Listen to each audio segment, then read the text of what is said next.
경리하는 최고리 용도자 김정은 동지께서 수리아랍공화국 대통령에게 축전을 보내셨습니다. 축전은 다음과 같습니다. 디마스크, 수리아랍공화국 대통령 바샤르 알 아사드 가카. 나는 수리아에서의 시종운동 50돌세 점하여 조선민주주의민공화국 정부와 인민의 이름으로 당신과 수리아랍공화국 정부와 인민에게 열렬한 축하와 따뜻한 인사를 보냅니다. 시종운동 후 지난 50년간 수리아 인민은 하페즈 알 아사드 가카와 당신의 올바른 용도 밑에 자주적이며 번영하는 새 사회를 건설하기 위한 위협 수행에서 커다란 전진을 이룩하였습니다. 나는 온갖 난관과 시련 속에서도 나라의 자주권과 안전을 굳건히 수호해 나가고 있는 당신과 수리아 인민의 정의의 투쟁에 변함없는 지지와 연대성을 보내면서 우리 두 나라 사이의 역사적인 친선협조 관계가 더욱 강화 발전되리라는 확신을 표명합니다. 조선민주주의민공화국 국무위원회 위원장 김정은. 주체 109 2020년 11월 16일 평양.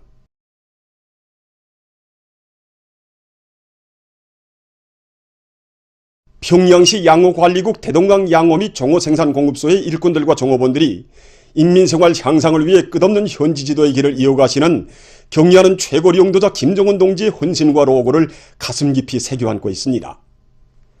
주체 104 2015년 11월 17일 대동강에 새로 설치한 이동식 그물우리 양호장을 찾으신 경리하는 최고리 용도자 동지께서는 강과 호수를 많이 끼고 있는 우리나라에서 이동식 그물우리 양호를 적극 장려해야 한다고 하시면서 민물 양호를 대대적으로 발전시키는 데서 나서는 과업과 방도를 환히 밝혀주셨습니다. 경리하는 최고리 용도자 동지의 숭고한 뜻을 높이 받들고 최근 연간에 이곳 일꾼들과 종업원들은 실내 종호장을 비롯해서 여러 양호시설들을 개관했습니다.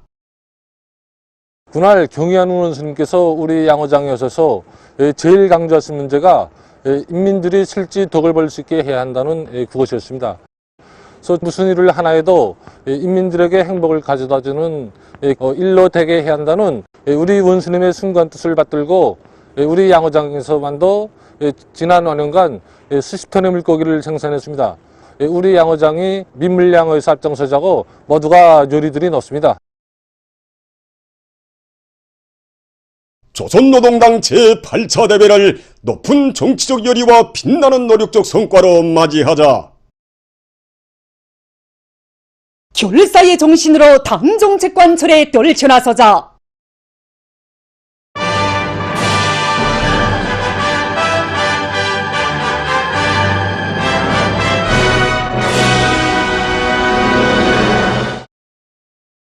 위대한 당중앙의 용도 따라 새로운 승리를 향해서 힘차게 나아가는 충성의 80일 전투가 과감히 전개되고 있습니다. 그럼 먼저 인민경제의 생명선인 전력공업 부문에서 이룩되고 있는 성과 소식부터 전하겠습니다.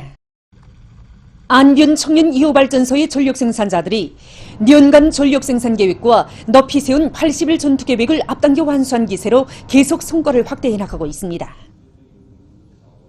80일 전투 기간에 우리가 세운 전투 목표들 중에 하나가 발전기들이 유압식 저수기를 숫자식으로 개조하는 것입니다. 그래서 전력세를 중단 없이 내밀면서 현재 1호 발전기의 유압식 저수기를 숫자식으로 개조하는 전투도 긴장하게 벌이고 있는데 지금 마감 단계에서 다루고 있습니다. 이렇게 되면 앞으로 우리는 전력 생산을 그보다 과학적으로 합리적으로 해서 전력 생산을 더 획기적으로 늘릴 수 있습니다. 시촌 2호 발전소의 전력 생산자들도 설비관리, 기술관리에 힘을 넣어서 발전 설비의 만가동 만부화를 보장하고 있습니다. 우리는 겨울철 생산 준비를 위해서 주기 예방 보수 계획을 빈틈없이 세워놓고 발전기 점검 보수를 하나하나 진행해 나가고 있습니다. 특히 이번에 2호 발전기 축수밀 보수를 체험적으로 진행하여 현재 지금 만가동을 보장하고 있습니다. 그 물량의 많은 조건에 맞게 그 합리적인 발전기 운전 방법을 받아들여 가지고 발전기 효율을 최대한으로 높이면서도 매일 전력 생산 계획을 능적으로 수행하고 있습니다. 동신군에서는 최근에 동신 3호 발전소를 새로 건설해서 자체로 많은 전기를 생산 보장하고 있습니다. 이곳 전력 생산자들은 설비 관리, 기술 관리를 짜고들면서 물량에 따르는 합리적인 운전 방법을 적극 받아들여 발전기의 만가동을 보장하고 있습니다.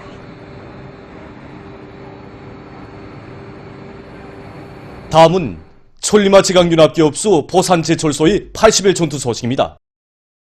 이들은 합리적인 기술 혁신안들을 적극 받아들여서 정전의 생산 기록을 계속 돌파해 나가고 있습니다. 특히 회전로를 비롯한 중요 생산 공정들의 기술 역량과 보수 역량을 집중시키면서 설비 관리, 기술 관리에 힘을 넣어서 무연탄 원단위 소비 기준을 낮추면서도 내일 생산 계획을 넘쳐 수행하고 있습니다. 우리 인민들에게 철 따라 신선한 남새를 공급하기 위한 각지 온실 농장들의 사업이 주목되고 있습니다. 우리 당의 사랑과 은정 속에 북변 땅에 현대적으로 꾸려진 중평 남새 온실 농장에서는 남새 비배 관리를 과학화, 집약화하기 위한 사업을 힘있게 벌려 남새 생산을 늘려나가고 있습니다. 겨울철이 다가오는 지금 온실남새 재배에서는 뭐니 해도 작물 배치와 비배관리, 환경관리가 무엇보다도 중요한 문제로 나왔습니다.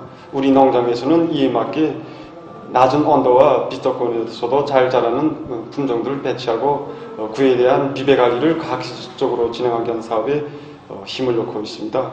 우리는 우선 관리공들의 기술기능 수준을 높이기 위한 사업에 모를 받고 보여주기, 기술 전습을 비롯한 다양한 형식과 방법으로 재배 기술들을 배워주기 위한 사업을 짜고들어 진행하고 있습니다. 사익으로 재배와 립체 재배 기술을 받아들여 온실 단위 면적당 남새 소출가 수준을 높이고 있습니다.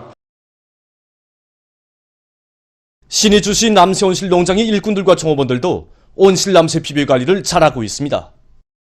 이들은 온실의 온도 보장에 힘을 넣는 한편 다원성 복합 비료를 정상적으로 분무해줘 생육기를 앞당기면서도 오이와 고추, 배추, 양배추를 비롯한 남새들이 승하 없이 잘 자라도록 하고 있습니다. 이곳 종업원들은 시안의 주민들에게 더 많은 남새를 공급하기 위해 남새 작물들의 생육 상태에 맞게 비배 관리를 과학기술적으로 하고 있습니다. 한편 신촌군 세길협동농장의 일꾼들과 농장원들이 다음의 농사 차비에 힘을 집중하고 있습니다. 이들은 뜨락더루 운전수들의 책임성과 역할을 높여 논밭가리를 과학기술적 요구대로 진행하면서 모판 준비와 물길 가시기를 비롯해서 다음의 농사 차비를 실속 있게 진행하고 있습니다. 우리 당의 축산 정책을 높이 받들고 곽산군 청년동맹위원회에서 군안의 학교들에서 토끼를 많이 기르게 한 사업을 짜고 들고 있습니다. 군청동맹위원회에서는 학교들에서 더 많은 토끼를 키우도록 학교별 사회주의 경쟁을 조직하여 따라 앞서기, 따라 배우기, 경구한 운동이 힘있게 진행되도록 조직 사업을 짜고 들어 진행하였습니다. 특히 춘봉고급중학교를 번복의 다리로 정하고 이 학교가 토끼 기르기에서 얻은 경험을 다른 학교들에서 널리 받아들이도록 하기 위한 사업을 강화하고 있습니다. 그리고 학교들마다 자기 단위 특성에 맞게 토끼 기르는 장점들을 다 가지고 있습니다. 그래서 우리는 이런 우점들을 다 종합해가지고 모든 학교들에 일반화하였는데 확실히 올해는 토끼 마리수가 늘어나고 토끼 중체율도 높아졌습니다. 토끼 기르기를 힘있게 내민 결과 올해 전국적인 토끼 기르기에서 우리 군이 높은 평가를 받게 되었습니다. 세계적인 악성 전염병 피해 상황입니다. 17일 하루 동안에 세계적으로 1만 200여 명이 또 목숨을 잃었다고 합니다. 1만 200여 명. 하루 사망자 1만 200여 명은 이 전염병이 발생한 이래 최고 기록으로 된다고 합니다. 세계적인 하루 감염자 수는 53만 3,700여 명입니다. 이로써 17일 현재 세계적인 감염자 수는 5,592만 1,700여 명에 이르렀고 사망자 수도 134만 2,700여 명으로 증가했다고 합니다. 유럽에서 대류행 전염병이 계속 확산되고 있습니다.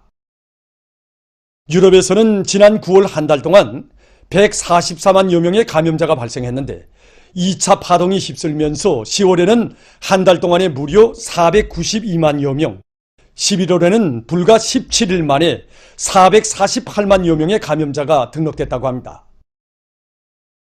프랑스에서 감염자가 200만 명을 넘어섰습니다.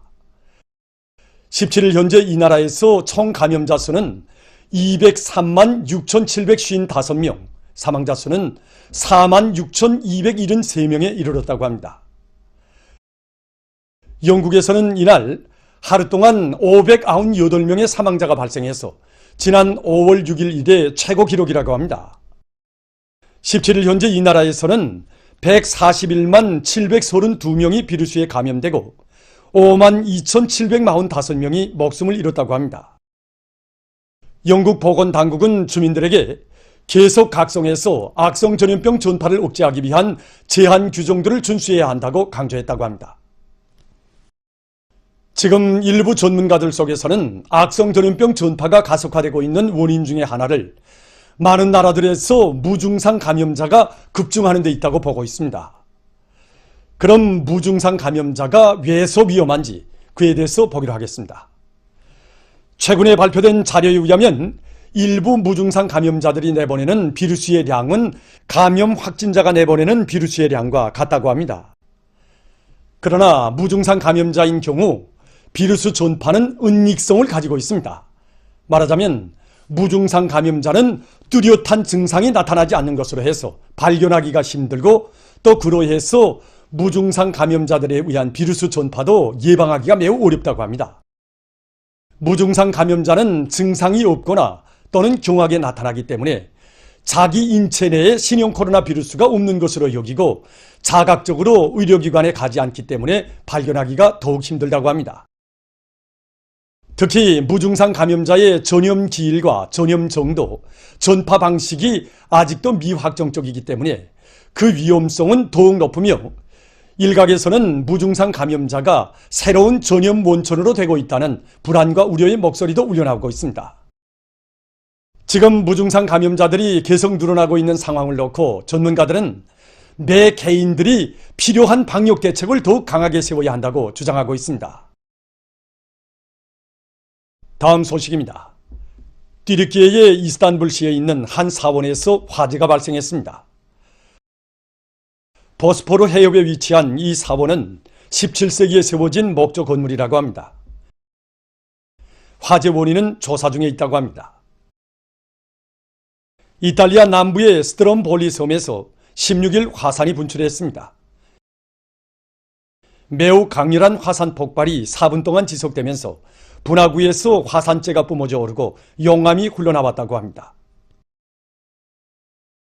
보도를 마칩니다.